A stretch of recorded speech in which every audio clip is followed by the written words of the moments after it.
related to law and order situation state. Law and ಆರ್ಡರ್ಗಿನ್ನ ಹೆಚ್ಚಾಗಿ ಏನು ದೇಶದಲ್ಲಿ ಯುದ್ಧದ ಭೀತಿ ಇದೆ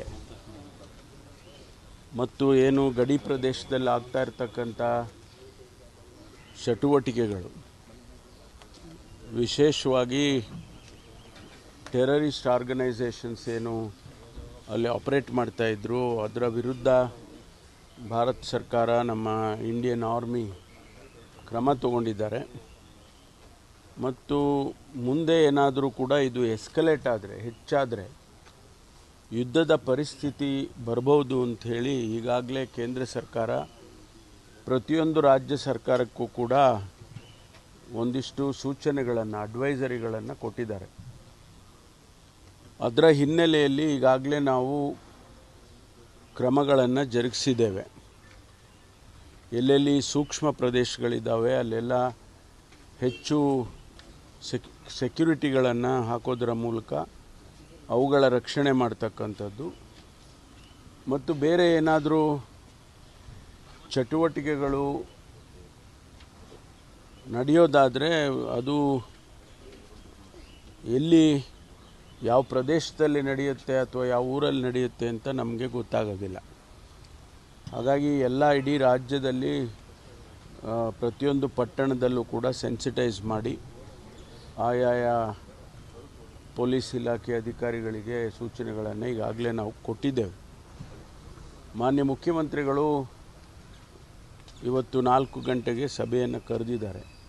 ಉದ್ದೇಶ ಏನು ತಯಾರಿ ಮಾಡಿಕೊಳ್ಬೇಕು, ಒಂದು ವೇಳೆ ಅಂಥ ಸನ್ನಿವೇಶ ಬಂದರೆ ಎಸೆನ್ಷಿಯಲ್ ಕಮಾಡಿಟೀಸು, ಅದು ನೀರಿರ್ಬೋದು, ಆಹಾರ ಧಾನ್ಯ ಇರ್ಬೋದು, ಮತ್ತು ಆರೋಗ್ಯಕ್ಕೆ ಸಂಬಂಧಪಟ್ಟ ಆಸ್ಪತ್ರೆಗಳು, ಇವುಗಳನ್ನೆಲ್ಲ ಯಾವ ರೀತಿ ನಾವು ನಡೆಸ್ಕೋಬೇಕು ಅನ್ನೋದ್ರ ಬಗ್ಗೆ ಅವರು ಸೂಚನೆ ಕೊಡ್ತಾರೆ ಮತ್ತು ಮಾಹಿತಿಯನ್ನು ಕೂಡ ತಗೊಳ್ತಾರೆ ಅಂಥೇಳಿ 4 ಗಂಟೆಗೆ ಸಭೆಯನ್ನು ಕರೆದಿದ್ದಾರೆ. ಅದರಲ್ಲಿ ಗೃಹ ಇಲಾಖೆಯವರು ಮತ್ತು ಕಂದಾಯ ಇಲಾಖೆಯವರು ನಾವೆಲ್ಲರೂ ಕೂಡ ಭಾಗವಹಿಸ್ತೇವೆ. ಮತ್ತು ಏನಾದರೂ ಕೂಡ ನಿನ್ನೆಯಿಂದ ಈಚೆಗೆ ಏನಾದರೂ ಅಡ್ವೈಸರಿ ಬಂದಿದ್ದರೆ, ಕೇಂದ್ರ ಸರ್ಕಾರದಿಂದ ಸೂಚನೆಗಳು ಬಂದಿದ್ದರೆ ಅದನ್ನು ಕೂಡ ನಾವು ಚರ್ಚೆ ಮಾಡ್ತೇವೆ. ಇಲ್ಲ, ಅದು ಮುಂದೆ 2 ವರ್ಷದ್ದು ಅಂತಲ್ಲ, ನಾವು ರೆವಿನ್ಯೂ ಇಲಾಖೆಯಲ್ಲಿ, ಕಂದಾಯ ಇಲಾಖೆಯಲ್ಲಿ ಪೋಡಿ ಮಾಡಿರ್ತಕ್ಕಂಥದ್ದು ಮತ್ತು ಅವರಿಗೆ ರೆಕಾರ್ಡ್ ಆಫ್ ರೈಟ್ಸ್ ಕೊಡ್ತಕ್ಕಂಥದ್ದು, ಅದಕ್ಕೆ ಒಂದು ದೊಡ್ಡ ಸಮಾವೇಶ ಮಾಡಬೇಕು ಅಂತೇಳಿ ವಿಜಯನಗರದಲ್ಲಿ ಮಾಡಿಕೊಂಡಿತ್ತು.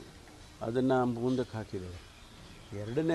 2 ವರ್ಷದ ಸಾಧನಾ ಸಮಾವೇಶ ಅದು ಆಮೇಲೆ ಮಾಡೋದು, ಅದನ್ನು ಮುಂದಕ್ಕೆ ಹಾಕಿದ್ದಾರೆ.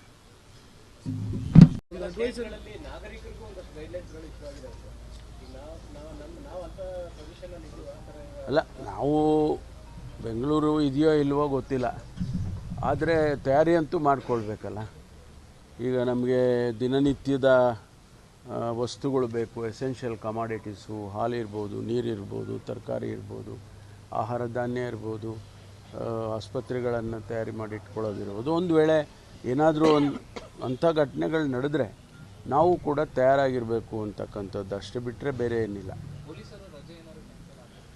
ಇಲ್ಲ, ರಜೆ ಯಾರಿಗೂ ಕೊಡೋದಿಲ್ಲ. ಈ ಸಂದರ್ಭದಲ್ಲಿ ರಜೆಗಳನ್ನು ಘೋಷಣೆ ಮಾಡೋದಕ್ಕೆ ಹೋಗೋದಿಲ್ಲ ಅಥವಾ ರಜೆಗಳನ್ನು ಮಂಜೂರು ಮಾಡೋಕ್ಕೆ ಹೋಗಲ್ಲ. ಯಾಕೆಂದರೆ ಇನ್ನೂ ಕೂಡ ನಮಗೆ ಈ ಸೂಕ್ಷ್ಮದ ಸನ್ನಿವೇಶ ಇನ್ನು ಯಾವಾಗ ನಾರ್ಮಲ್ಸಿಗೆ ಬರುತ್ತೆ ಅಂತೇಳಿ ನಮಗೆ ಗೊತ್ತಾಗೋದಿಲ್ಲ. ಅದನ್ನು ಕೇಂದ್ರ ಸರ್ಕಾರ ಹೇಳುತ್ತೆ, ಈಗ ನಾರ್ಮಲ್ ಆಗಿದೆ ಎಲ್ಲ ಸಿಚುವೇಶನ್ ಅಂತ. ಅಲ್ಲಿವರೆಗೂ ನಾವು ಸ್ವಲ್ಪ ಸೂಕ್ಷ್ಮತೆಯಿಂದ ಇರಬೇಕು.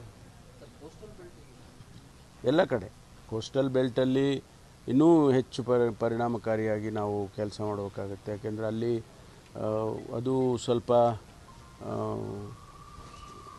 ಸಾಮಾನ್ಯವಾಗಿ ಯುದ್ಧದ ಸಂದರ್ಭಗಳಲ್ಲಿ ನಮ್ಮಲ್ಲಿ ಹಿಂದಿನ ಅನುಭವ ಏನು ಅಂತೇಳಿದರೆ ಕೋಸ್ಟಲ್ ಏರಿಯಾಸಲ್ಲಿ ತುಂಬ ಟೈಟಾಗಿರಬೇಕು ಅಂಥೇಳಿ. ಅದರಲ್ಲೂ ಕೂಡ ನಮ್ಮಲ್ಲಿ ಮಂಗಳೂರು ಅಂದರೆ ದಕ್ಷಿಣ ಕನ್ನಡದಲ್ಲಿ, ಆಮೇಲೆ ಉತ್ತರ ಕನ್ನಡದಲ್ಲಿ ಎಲ್ಲಿ ಕೋಸ್ಟಲ್ ಲೈನ್ ಬರುತ್ತೆ ಅಲ್ಲಿ ಸ್ವಲ್ಪ ಎಚ್ಚರಿಕೆಯಿಂದ ಇರಬೇಕು ಅಂಥೇಳಿ.